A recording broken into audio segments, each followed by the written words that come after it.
Good morning, everyone. Jim Laird joining you live from Indian Shores, Florida. Hopefully the wind will cooperate. The wind wasn't too bad. About 5-10 minutes ago, it started to pick up a little bit, so hopefully it won't mess with the audio too much. Coming to you live from the beach in Indian Shores. So it's a beautiful day here. It was cloudy for a couple days, which doesn't happen that often here, but super excited to be here on the beach with you this morning. Probably one of the few podcasts, if any, that do it live from the beach. And I'm going to be traveling here in the next little while. So who knows? We can play the Where in the World is Jim Laird game. So that'll be fun. I'm looking forward to that. So get on our email list. We have our webinar tomorrow on hormones and aging. If you get on that list, you missed last night's email about the webinar, just email me at jimlaird@stillman.com. If you get on our list, I'll send you a link to that so you can get on that webinar tomorrow. So go to stillmanwellness.com, get on the email list. We're constantly, so we just finished up a Black Friday sale. A lot of great success with that. Thank you very much for signing up to our coaching programs. If you did, we want to help as many people as possible. So, and it's a great way to do that. And we're going to talk about how to make habits last. And I was exposed to a lot of this growing up young, playing football. I had a coach that, I was so obsessed with winning, and I would be disappointed, and I had this goal, and if I didn't win, I would be upset. And the coach was like, you can't focus on winning. You got to focus on winning every play. And you got to focus on doing your job and doing it right. And if you focus one play at a time, as opposed to focusing on the outcome of the game will take care of itself. And that turned out to be very true. So people will get focused on, I want to lose weight. I want to lose 10 pounds. I want to lose whatever. And we can get into why certain diet fads work really well for short-term goals. Like something like the keto diet, people will lose a lot of weight at first because it's water. Essentially, they're losing water. And then they kind of run into a roadblock later on down the road. But you want to change who you are. You want to change your identity. I love going outside. Absolutely love it. I love being outside. The choices I made in my life made it so it was very difficult for me to get outside. And so I was spending way too much time indoors. And then when it started to affect my health, I made some changes to make sure I could be outside more. And I've done so. So if you're trying to get healthier, if you're trying to have this goal, you need to focus on putting habits in your life that essentially you create these habits that a person that is fit and healthy would do. Like, walking outside several times a day, eating a protein at every meal. These are just things you do. They're not things that, this is part of who you are. And that's why it's important to add like one habit and start off with walking every day, 3 times a day. And it's not something I look at as a burden. I look at it as something I look forward to doing. Right. And so walking for me or going outside is just who I am. There's no effort involved at all. Like I just get out of bed and I go outside. That's it. Like there's no argument. That's just who I am. That's what I do. So, and eating real food, the majority of the time, 80-90% of the time is what I do. It's who I am, right? That's who I am. The lights off at night is who I am. That's part of my world. If you want to come into my world, you're not going to have overhead lights on at night. And if I have to go into an environment where I don't have control of that, I wear blue blockers after sunset, right? So I create all these habits to be a healthy, happy human. But the goal just takes care of itself because of the habits that I've installed. And so a lot of people, I want to lose weight, and they'll like, I'm going to use exercise to do that. And that might work for a little while, and then they start losing motivation. Whereas my mindset is, it's not about motivation. It's about, what do I need to do? What choices am I making every day that are either going to make me more of what I want to be or less of what I want to be? Is eating that piece of chocolate cake going to help me get better and healthier, or is it not? And sometimes having a piece of chocolate cake every once in a while is actually good, because it provides you some enjoyment. And I actually, when I do have a piece of chocolate cake or I have ice cream or something like that, I enjoy it. I thoroughly enjoy it. I go for a walk after I eat it, and I don't let it beat me up, but I pick and choose when I want to do those things. I do them after I work out. So it actually turns into almost a positive instead of a negative, right? So I pick and choose what I'm going to do. And a lot of it takes time and reinforcement and almost reverse hypnosis to basically help you change your identity from someone who's using certain things to cope with to adopting more healthy coping strategies, such as, when you're under a ton of stress, you don't add more stress to stress. When you run under a ton of stress, maybe you need to go to the park and sit there and relax, or you need to schedule a float tank session, or you need to, really slow down and just be in the moment, slow your breathing down, as opposed to adding more, I'm stressed, I'm tired, adding more caffeine, or, I'm going to go to the gym and I'm going to just blow the stress off, and you can do that from time to time if you're in a good place. Hello, Mr. Walken. Good morning to you.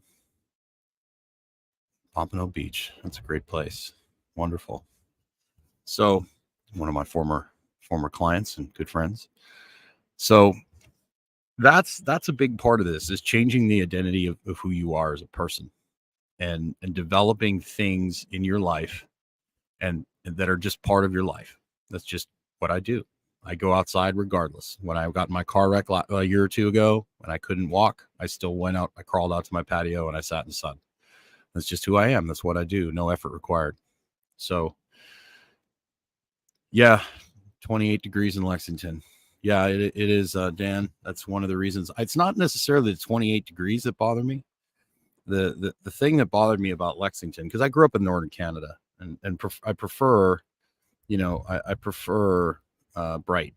Like northern Canada was fine. I could snowmobile, I could ice fish, I could do things in the winter. Now that I've gotten older, I want to be, I'm obviously going to be leaving and moving close to the equator. So it's going to be like 80, 90 degrees where I'm moving to. But, the thing that bothered me about Lexington was the gray Ohio Valley armpit yuckiness that comes right around November and lasts till about March or April.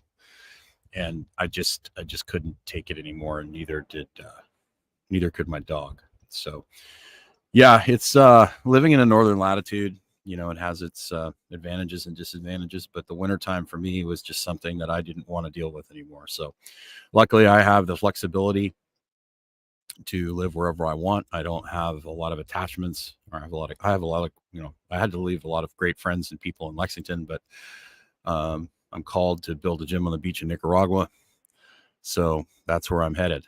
But some tips for getting through the northern latitudes if you live in a northern latitude. And we've talked about this on some of our, since we've got some people here that are stuck in places like New Jersey and Lexington. Sauna is your friend. You want to get in the sauna. Traditional cultures for thousands of years have used saunas to get themselves through the winter. So you want to get into a sauna. Spurty vitamin D lamp is a good idea, or supplementing vitamin D in the wintertime if you can't get a spurty vitamin D lamp, just to get you through the wintertime. And then I would eat a little less carbohydrates in the, I'd stay away from like fruits and, tropical fruits and things like that, because it's just not in your environment. But, I still would get outside. I would get outside in Lexington when it was sunny, take my shirt off, work out in the back. It'd be 28 degrees in the sun, still feels good. So exposing yourself to cold is good. But I would get in the sauna a couple times a week. That'll definitely help you get through that Lexington, New Jersey yuckiness. So that's essentially what you got to do until you can get yourself somewhere warmer if you can. But if you can't, then you just do those things to get yourself through the wintertime, and then really get as much high quality sun in the summer as you possibly can. So, but the big thing with habits is start trying to, instead of focusing on a goal, focus on changing who you are as a person. And you want that, one of the reasons I really love what I do. I love helping people. I sincerely love coaching people, to the point where I did so much of it that it affected my own health. And so having healthy boundaries for myself how available I am, how much coaching I do, how many people I help. I've had to learn that, and that some people don't want my help. I've had to learn that lesson. That's a hard lesson to learn. Some people don't want help. So working with people that do want help, and then making sure I have, and Dr. Stillman's the same way. He has a tendency to overbook himself. And so, you have to have self-awareness to know that, hey, I have limits too, and I need to take care of myself. I deal with that a lot with the ladies that I work with, women in particular. They're trying to be a middle management. They're trying to be a CEO. They're trying to have a career. Plus they have a family. Plus they've got a spouse. Plus they've got, all these things going on, and they end up, running themselves into the ground because they don't take time to take care of themselves. So I would pick a couple simple things like walking outside 3 times a day, or, eating a protein at every meal, and work on making that who you are. That's just who you are. That's what you do, as opposed to having like a specific outcome. Because what happens is, say your goal is to lose 15 pounds, and say you lose 15 pounds, but then what, right? But if you change your identity to somebody who has healthy habits, who knows how much weight you're going to lose, or who knows what your body's going to do, and there's nothing wrong with having these goals. It's just that it's much harder to maintain these goals over time. It's much easier to create habits and enjoy the process. Like you listen to Tom Brady, how much he loved practice, how much he loved watching film. Right. And that's one of the reasons he was successful for so long, because he was able to condition himself to love a lot of the stuff that people hated doing. And I loved wrestling practice. I loved football practice. I loved every minute of it. Maybe the conditioning, not so much. Most of my coaches were smart enough to make the practice fast enough that we didn't have to do any silly conditioning. But that's a whole story for another day. You definitely want to be here next Friday. I'm going to have Coach Summer on from Gymnastics Bodies, former U.S. Olympic gymnastics coach. And the thing is, when you're an Olympic coach, the Olympic level, you just can't throw crap against the wall. You got to have a long-term plan. We're going to talk about the dying art of physical preparedness in our modern culture.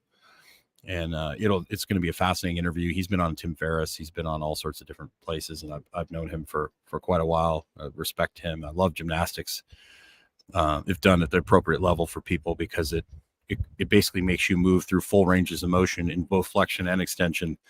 It gives you movement options and movement variability, as opposed to, powerlifting, what I competed in, which takes away movement options, right? So we're going to have a good discussion on that. And I hope you guys, no matter where you're at, you take the time to get outside, even if it's yucky out. Get your eyes in natural light. You need it. Your body deserves it. Have yourself a great day. We will be here tomorrow, where Miss Lauren and I will be talking about vegetarianism. I can't remember the exact title, but we're going to talk about, is really a vegetarian diet good for the digestion or not? So that'll be interesting. People love to burn the internet down when you start talking about vegans, carnivores, all those kind of things. Angelic, you are very welcome. So have yourselves a great day, guys. Thanks for tuning in, and make sure you get outside, and we'll see you tomorrow. Actually, tomorrow's the vegetarian one. And then Friday, I can't remember what the topic is, but we had to move some to next week because Dr. Stillman had to take this week off. So hopefully we will see him on here next week. So have yourself a great day. Remember to get on our email list, stillmanwellness.com.